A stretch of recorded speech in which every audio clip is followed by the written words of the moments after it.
Good morning, everyone. It's Robert from On My Turntable. Hope you're having a great day today. It is Wednesday morning, as always, coffee kind of morning. I just finished up my look at some great albums from the 70s. And again, I didn't show everything I had. I tried to keep it to vinyl. I think I showed some CDs in the first few years.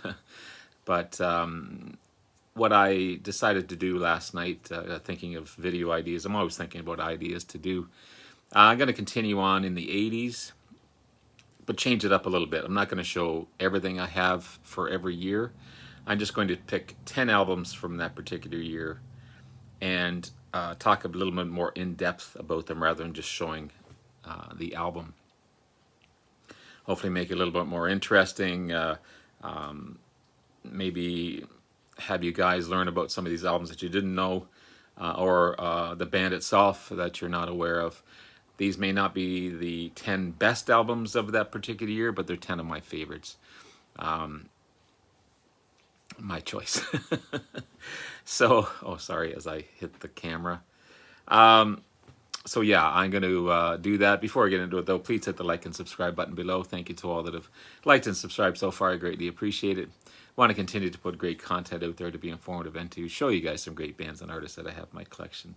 It's because of you guys, your likes, your subscriptions, your wonderful comments that keep me going, keep me motivated to do this kind of thing, and I greatly appreciate it. Thank you. Thank you so much for everything. You guys are amazing.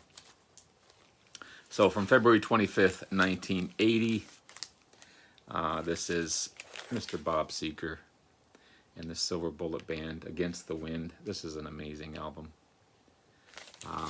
So good. Yeah. The 11th by Mr. Seeger as a solo artist. This is on the Purple Capital label. And the 4th studio album with the Silver Bullet Band. His first and only #1 album to date, which was hard to believe because he has so many fantastic songs. Really good. And it actually kicked out Pink Floyd's The Wall at a first spot in the charts. So you got 4 big hits off of this one. You got Fire Lake, Against the Wind, You'll Accompany Me, and the horizontal bop, Her Strut. Wonderfully made, wonderfully crafted, wonderfully sung by Mr. Seeger. Glenn Frey sings harmonies on Fire Lake and Against the Wind. Glenn Frey, of course, was the Eagles. Don Henley, lead singer for the Eagles, did harmonies on Fire Lake. Dr. John played keyboards on the horizontal bop. Timothy B. Schmidt from the Eagles and Poco, harmonies on Fire Lake. And the Muscle Shoals rhythm section played on this one as well. Great album by Bob Seeger. Just really good stuff.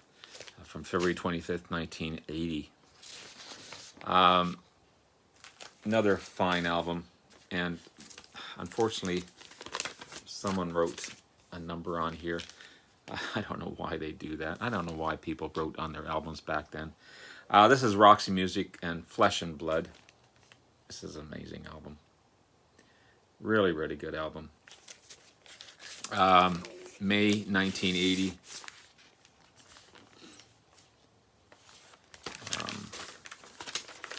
This is on the White Atlantic label. Yeah. What an album. This is the 7th album by Roxy Music. A huge album by the band. Hit #1 pretty quickly in the UK and ended up number 35 in the States. Over You, Oh Yeah, Same Old Scene, and In the Midnight Hour, some of the singles off the album. They also do a great cover of the Byrds' 8 Miles High. A little more poppy, a little upbeat version of it, but still so good. Great harmonies on Oh Yeah. What a great song to to do. It's just, I don't know, their harmonies are to die for. Love the title track, Flesh and Blood, as well. Great bass runs in that track. Again, they definitely 80'd up 8 Miles High, for sure, because if you think of the Byrds doing that song, which is one of my favorite Byrds songs, they sped it up, but they did also a great great cover, and there's some jingly guitar through it as well, which adds to this with the track. It ends with Running Wild. Beautiful song. I love the piano in that song. Brian Ferry's voice is so good. Such a great singer. Yeah, from May 1980. Flesh and Blood, Roxy Music. Fantastic album. Another great one from the 80s. This is March 12th, 1980. Billy Joel's Glass Houses, sorry. Another fine album. Apparently this was his actual house. And that he was pictured in front of it, throwing a rock at it. I don't think he actually did, but there's a cool cover of it. This is on Columbia label. What a great album. What a great album. 7th album by Billy Joel. His first #1 song. Again, hard to believe, like Bob Seeger. 7 albums to get #1, but had so many hits in between. It was on the charts for 6 weeks at #1, ranked #4 in the best selling albums of the 80s, 41st best selling album of all time. I mean, it's no slouch of an album by any means. Billy Joel won a Grammy for best male vocalist in that year as well. The opening window smash, You May Be Right, starts off the album. It's really cool. And then kind of an Elvis sound and sometimes a fantasy with that echoey voice of his. One of my favorites, You May Be Right. Great rhythm and smooth sounding. Cool track on that one. New wave sound, and it's only rock and roll to me. He really punked it up a bit. I love the piano and the dramatic sound of All for Lane. Rock and track and close to the borderline, and it ends with a nice track through the long night. Kind of reminds me of Paul McCartney sound on that one. But what a great album from March 1980. Great album. Great album. So we go from Billy Joel to one of my favorite bands. This is Blue Oyster Cult, Cultosaurus Erectus. Wonderful album. This one just rocks. June 14th, 1980 release. Another 7th album by the band. One of my favorite bands again. Great harmonies, great heavy sound. They went back to their heavier sound on this one. They were going a little synthesized sound and stuff in their later albums, so they went back to a harder edged sound on this one. And it may be because they had Martin Birch producing it, who produced Deep Purple and Sabbath and all kinds of other bands like that. Motorhead, I think Motorhead was one of them. But anyway, he had that. He was familiar with the bigger, heavier sounding bands, so he probably threw his influence on this one. This album was also part of the Black and Blue tour with Black Sabbath. I remember watching that movie a long time ago. They actually put it in theaters. Cool movie. I've got to see it again. I should find it. Love the opening track, Black Blade. It's a fun track. Keyboards are great in that one as well. Rocker, it's a monster of a hit. It's great, but it breaks off into this little jazz piece in between, which is weird. It's weird. And then it turns back into this rockin' tune. So it's got a mixture of everything in that song, Rock Monsters. Divine Wind, slow blues track. One of my favorites off the album. It's such a great track. Hungry Boys, cool bar band type of track, Hungry Boys. And then Lips in the Hills, another straight ahead rock song. Drumming's great, great leads. One of the heavier tracks on the album as well. And then it ends with Unknown Tongue. But what a fantastic album. What a fantastic album from June 14th, 1980. Blue Oyster Cult.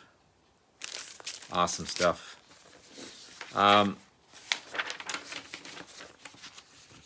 Just picked this one up not too long ago, but it quickly became one of my favorites. And again, from the 80s.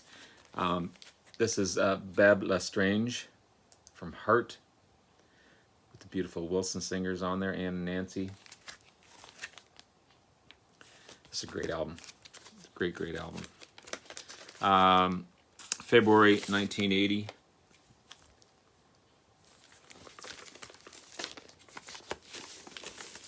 It's the fifth album by Heart, and it's also their first without their original lead guitarist, Roger Fisher.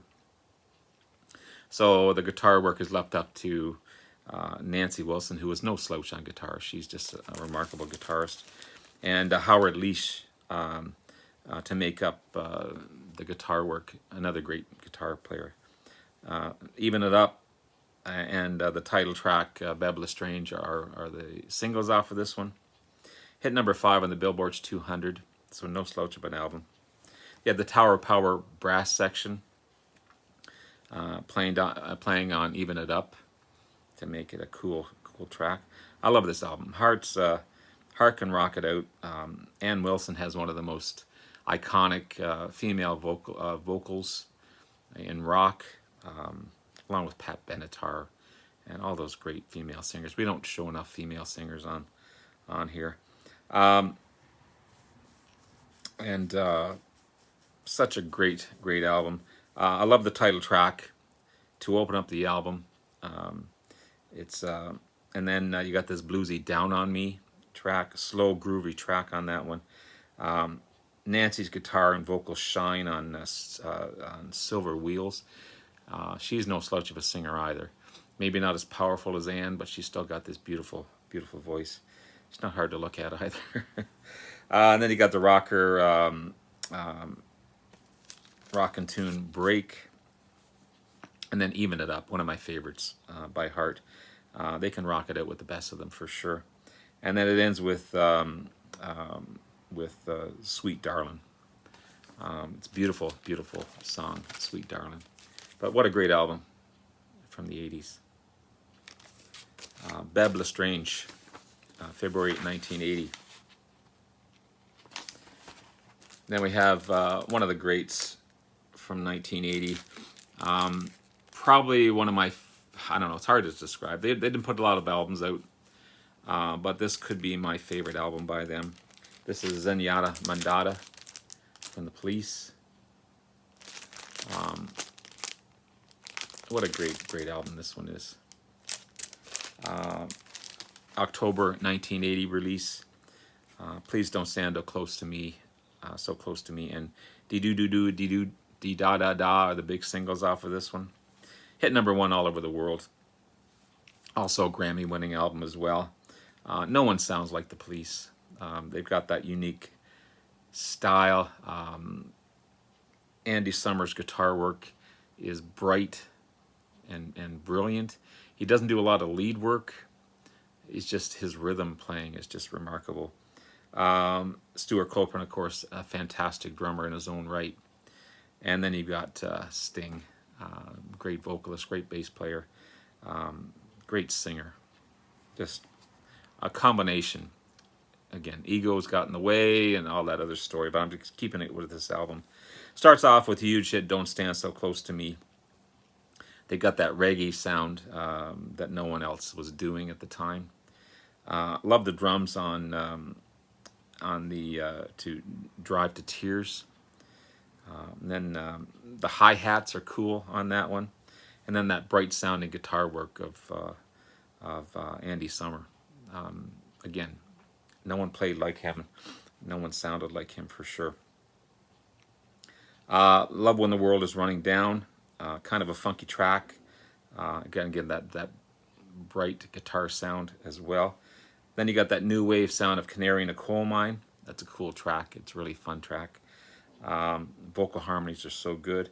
Behind My Camel, it's kind of a haunting track, but it's really, really good. And then you have the classic Dee Doo Doo Doo, Dee Da Da Da. It's just a fun hit pop song for sure. But great album from 1980, October, The Police, Zenyatta Mandata.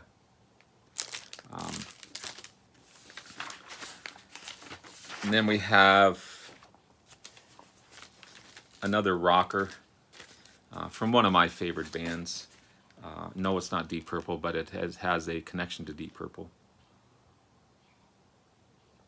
This is Gillen, Ian Gillen, the Gillen album. So this is Glory Road. They had the Gillen Band, which is more of a jazz fusion rockin' album.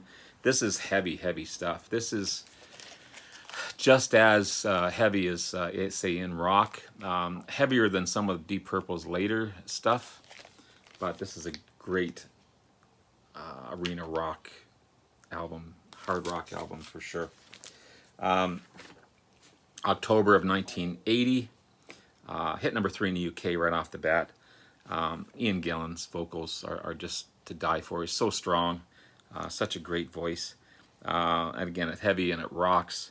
And the heavy Unchain Your Heart to start off the album. Just a straight ahead, knock your balls off song. Then you got this Rockin' Are You Sure? Another great rock tune. Time Again, slow funky track. Vocals are so good on that one. Oh man. And then you got the fast rocker No Easy Way. And then you got the slow bluesy track If You Believe Me. His vocal range, he can scream it out, he can slow it down, it's just amazing. Nervous has some of Gillen's famous screams in it. Amazing. And then you've got Nervous, I guess. Yeah, Nervous did end in the album. Heavy rhythm, amazing guitar work in that one. Great hard rock album. Just a great hard rock album in Gillen. Glory Road. If you like Deep Purple, you'll like this album for sure. It's a great album. And then another great band from the 80s, from January 1980. This is Geils Band, Love Stinks. Classic album. It's on the Pinky MI label. 9th album by the band. You got Come Back, Love Stinks, and Just Can't Wait. Sorry, the big singles off of this one. Love Stinks has been covered by so many people and was featured in the Adam Sandler movie The Wedding Singer, which is a classic movie. Cool track, Just Can't Wait to start off the album. It's kind of a poppy track for sure. Then you got the synth sound of Come Back. Then it goes through a rockin' track of Take Me Down, and then new wave sound of Nighttime. Then you got this Andy Love song of Love Stinks. Definitely an anti-love track. Then you got the rockin' Try Not to Think About It. And then you got the beautiful ballad Desire, Please Don't Turn Away. And then it ends with Till the Wall Comes Down, Till the Wall Comes Tumbling Down, sorry. Kind of a bar band type of sound on that one. But what a fantastic album this one's from the Geils Band. Really good stuff. Now we have great English band, UFO, hard rock band. This is No Place to Run. 1980, June of 1980. It's on the Chrysalis label. It's the 8th album by the band, the first to feature Paul Chapman on guitars, who replaced Michael Schenker. And Paul Chapman is a great guitarist, by the way. Produced by George Martin. Young Blood and Let It Go are the singles off the album. It opens with the cool little ditty of Alpha Centauri, kind of an organ-based track. And then it goes right into a rocker, Let It Go. And then you have this acoustic lead on Mystery Train, Train. It's such a fantastic. And then it turns into this blues-heavy track. Just a wonderful song. Then The Fire Burns Tonight, rockin' tune. And then you got the title track, No Place to Run. Another fantastic song, sorry. Then you have a beautiful ballad, Take It or Leave It. Great piano work and acoustic guitar work in that one. And then it ends with Anyway, which is a big arena rock style song. One of the heaviest tracks on the album as well. And the awesome lead work in that is just wonderful. Phil Moog, wonderful singer. And Paul Chapman, again, he just shreds on this one. Just a great album from January of 1980. January of 1980. UFO. And then finally, to end it all, I have to leave on a Canadian note, but the great band Loverboy. It's a wonderful, wonderful debut album by Loverboy. From Calgary, Alberta. Hard rock, pop rock, arena rock at its best. Paul Dean and Matt Frenette. Paul Dean, the guitarist, and Matt Frenette, the drummer, were in another band called Streetheart, which was another Western Canada band. I love Streetheart. They're so good. Also, the amazing vocals of Mike Reno. Debut album from these guys, as I said, Turn Me Loose, The Kid Is Hot Tonight, and Ladies of the 80, big singles off of this one. Great songs, always on my mind. They just got the right formula, this band. Great guitar work, great drumming, great singing. And then you got the Little Rocker Girl. The 80s sounding DOA, not my favorite track on the album, because again, that's got that 80s synth sound to it. And then it ends with the cool It Don't Matter. It's a cool little track. Awesome debut from a great Canadian band on Loverboy. So there you have it, guys. There's 10 of some of my favorite albums from the 80s, 1980s in specific. I'll continue on and do 81 through to 89. And I think I'll keep it to the 10 album formula. So anyway, guys, take care. Love you all. Appreciate everything. Bye now.